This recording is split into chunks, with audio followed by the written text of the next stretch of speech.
Hi guys, what are the basic necessities of a person? रोटी, कपड़ा, मकान and wifi. आज के डेट में सब कुछ वायरलेस हो रहा है। इस टेक्नोलॉजी के एज में जो वायरलेस टेक्नोलॉजी हम यूज़ करते हैं जैसे कि wifi, Bluetooth, radio waves, 5G technology, ये सब टेक्नोलॉजी जो वायरलेस हो रही है, लेकिन क्या आप जानते हैं इसका इनोवेशन किसने किया था? आप गूगल पे जाके सर्च कीजिए who is the father of wireless communications. So आपको एक इटालियन नाम सामने आएगा। उसका नाम है मार्कोनी है। इसने 1898 में एक वायरलेस टेक्नोलॉजी का आविष्कार किया था और उसने उस पर पेटेंट लिया था। और इस वायरलेस टेक्नोलॉजी में उसने रेडियो वेव्स कुछ फॉर्म किए थे और सक्सेसफुल उसको ट्रांसमिट किया था एंड उसी इन्वेंशन के लिए उसको नोबेल प्राइज मिला था। But you will be shocked by knowing that the technology was well known before Marconi's. So ये जो टेक्नोलॉजी है रेडियो वेव्स की, उसका 2 साल पहले ही इंडिया में आविष्कार हो चुका था।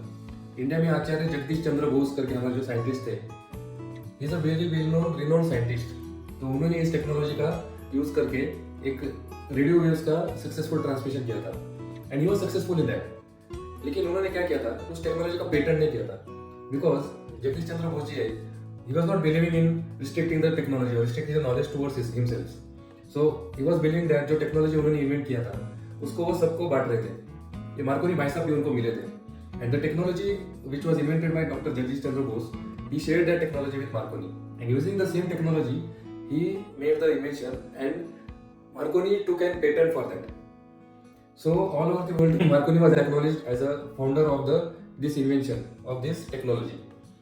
So कहने का तात्पर्य ये है कि आज के डेट में जो कुछ हम इन्वेंशंस देखते हैं, जो कुछ पायोनियर टेक्नोलॉजी जिसको प्लेटफॉर्म टेक्नोलॉजी बोलते हैं, तो आज के डेट में जो कुछ इन्वेंशंस हो रहा है it is based on some platform technology which was invented in 18th-19th century. तो ये जो टेक्नोलॉजीज है जो 18th और 19th सेंचुरीज में आ गई थी, बहुत सारी टेक्नोलॉजी ऐसी है कि जो इंडिया से या फिर ईस्टर्न कंट्रीज से गई थी, but we were not supporting और we were not taking patents for that, we are not restricting our intellectual property for ourselves.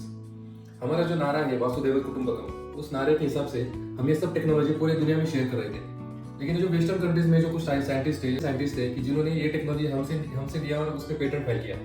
सो आज के डेट में they are known as the pioneers of the technology. So कहने का तात्पर्य है कि intellectual property और पेटेंट प्रोटेक्शन कितना इंपॉर्टेंट है। So if that technology would have been registered under the name of Dr. Jagdish Chandra Bose, he would have been known as a scientist who have invented this technology. So just keep this in mind. We don't lack the inventions. Inventions are there. Bharat में 140 करोड़ दिमाग है. So 140 crore दिमाग में से कितनी सारी ideas आती रही.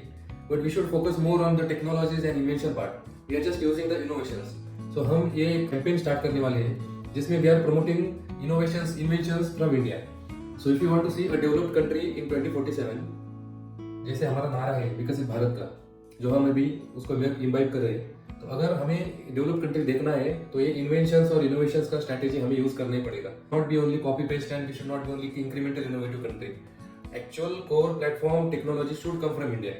सो ये मेरा मकसद है कि हम इस मकसद के सामने इनोवेटिव इंडिया को आगे लेके जाएंगे। That's it for today. Stay tuned for more such innovative and technological videos. Thank you.